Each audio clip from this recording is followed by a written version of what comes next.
Hey, how's it going? It's Keith Townsend from the CTOadvisor.com, and you're watching the CTO Daily Dose straight from Silicon Valley. We're in the offices of Cisco. We're in the Valley, in the Cisco offices. It for doesn't tech. get more Valley than that. It doesn't get much more Valley than that? Google. But Okay, there's that. Well, actually, that's a part of the conversation. I'm glad you brought up the term Google. For those who don't recognize the Hawaiian shirt, it's Howard Marks, Howard Marks, the Storage Net on Twitter. You guys recognize Mark May, of course, and I'm Keith Townsend from the CTO Advisor at CTO Advisor on Twitter. And the Cisco folks gave a demo this morning of ACI managing Kubernetes. Cool technology. Yeah.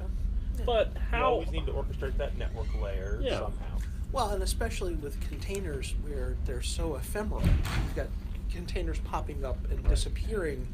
You can't rely on your network guy to type ACLs into a switch Or every a time load that balancer every happens. time a new container gets Yeah. stood up. It's just not gonna happen. So that whole automation stage is really important. I mean, the only other way I can imagine you do it is by allocating blocks of IP addresses and saying, then you'd have to be all in. That's actually a very common solution. People put like their own traffic cop, they call it a load balancer. Right. And it sends the traffic to it, and you send the traffic to it. That's a common solution. Yeah, or you set up your F5 load balancer and you say, from this IP address to this IP address is a web server, and from this IP address to that IP address is a database server, and then how many appear, the load balancer can ping them and know if they exist.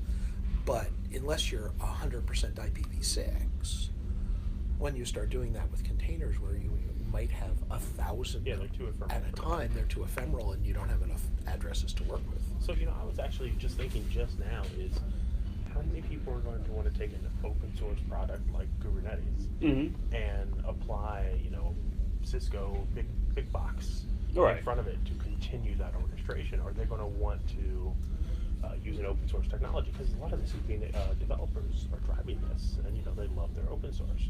So they really going to embrace Cisco doing that network orchestration layer or not?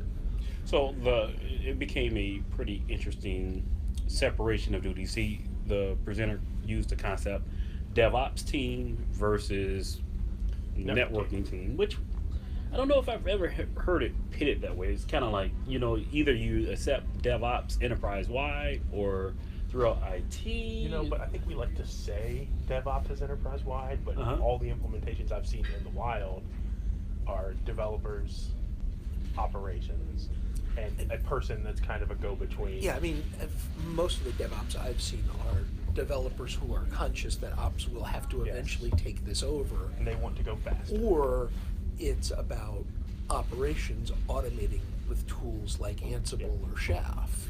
So I think it's probably more of an indication that we don't know where the market is going. Yeah. We don't know, and Cisco doesn't know where the market is going. The management model for the infrastructure is of necessity changing. We are automating much more than we used to because the scale at which we're doing things is larger, and the time frames that we're doing things in is much shorter. The one truth of the data center today is that it's much more dynamic than it used to be. Well, you say the scale's larger, but at the same time, the scale is now smaller because we're talking about smaller instances. Right, we're talking about a larger number. We're talking about a larger number of smaller things, which in terms of what's the scale of what I have to manage, it's the number, not how big each one is. Right, one mainframe was easier to manage than 10,000 x86 servers, but there were other advantages to 10,000 x86 servers. And so we haven't figured out that interconnection between legacy infrastructure management and this whole DevOps managing 1,000 different things. We thought OpenStack would bring everybody together, and it really hasn't. Yeah, it may still. So I hope that if OpenStack doesn't end up being, and everyone builds their data center as a private cloud with OpenStack, that at least some of the OpenStack projects become standard APIs. Yes. One of my high horses is that I want, as a virtualization admin, when I wear my virtualization admin hat, I want to be able to say to vCenter or to whatever other platform I'm running, I'm going to create this VM, and this VM should be on VLAN 40 VLAN47.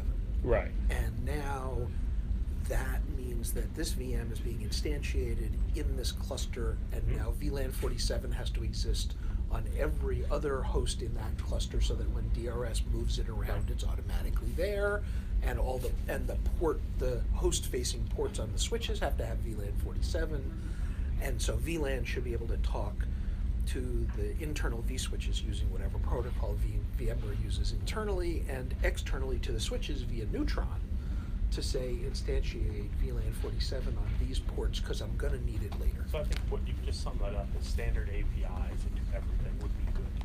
Yeah, no, standard APIs and extensions of our managers, from having a network manager and a VM manager and a storage manager to having a more global view. So to circle back to that, without standard APIs into things, can we really expect something like Kubernetes to take hold if it's different every time? So I think that is a good place to end, because it is a good question. Yep. The industry, we're not sure. Cisco showed two very different demos this morning. Yes. One was geared toward a service provider, very open, very un-Cisco-like. I'm like, okay, where's the Cisco angle in this? Yep. How do you sell me more Cisco hardware if you're taking this completely open approach? The other one was, okay, I'm going to take this open platform and put ACI on top of it, which is, open let's take and this proprietary. open thing and make it proprietary, which is much more what we're used to. Which tells me Cisco quite hasn't figured it out either. So if you haven't figured it out, you're not. You're not in bad company. So with that, that's it for today's CTO Daily Dose.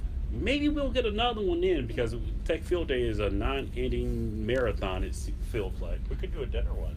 we could do a dinner one. So you might get a second Tech Field Day Daily Dose out of us. You want to learn more about Tech Field Day? Go to techfieldday.com or YouTube/Tech Field Day, which I think they have something like 1,300 videos. Tons of great content. Lots of good videos. A lot of great videos, 13,000 followers. That's it for this CTO Daily Dose. Talk to you guys maybe later on today.